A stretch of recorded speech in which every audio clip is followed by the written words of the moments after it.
Hello and welcome back to our last in the series of Houseplant 101.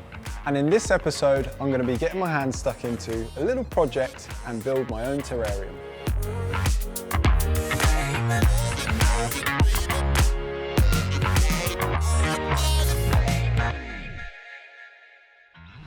So all I need to do this is a glass vessel, some potting grit for a drainage layer, some activated charcoal, some decorative grit, some compost, and the three plants I've chosen today are this, Salaginella, Fittonia, and lastly, an asparagus fern.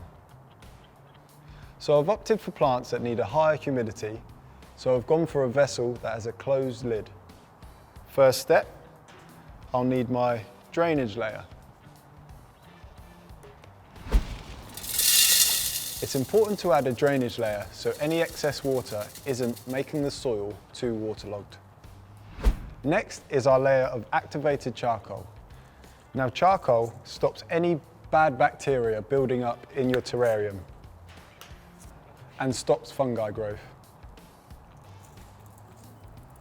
You should only apply a thin layer, but enough to just cover the drainage layer. And next is our compost layer.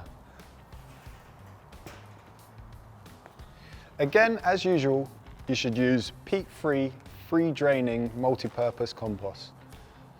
So if I just add a sufficient layer in, just enough to house our plants.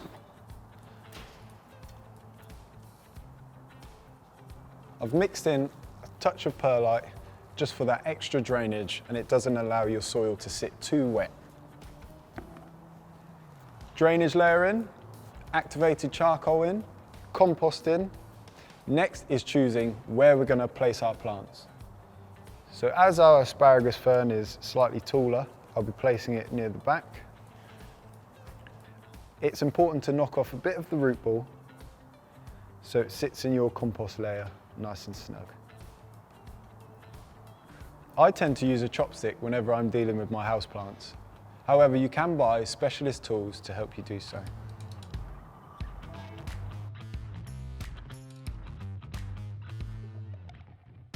As you plant each plant, just firm it in gently. Next plant, I'll be putting in my Fittonia. Again, knocking off a bit of the root ball, just so it sits in snug into your compost layer. So with the chopstick, I'm just creating a little hole, a little divot just for the plant to sit in.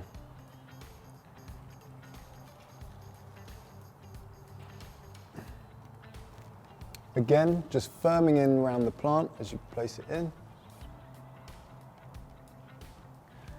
Beautiful. And now I'll be putting in my last plant. Again, knocking off the root ball so it can sit nice and snug in amongst the other plants. Again, using your chopstick or your tool. Now there's two plants already in the terrarium. Just be careful where you're sort of poking and prodding.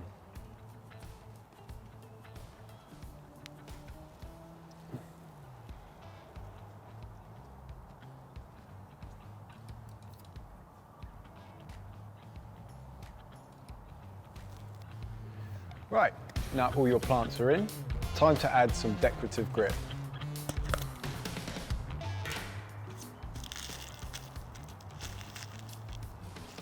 You only need to add in a thin layer, just enough to cover up all the compost.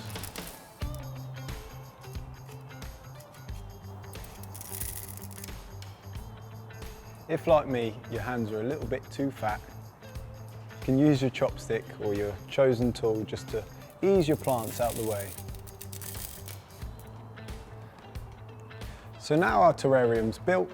The first time we water it in, we want to use a watering can with a rosette and only water it ever so slightly.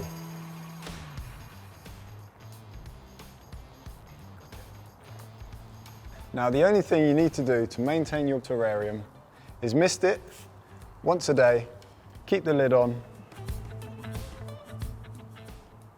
and the rest looks after itself.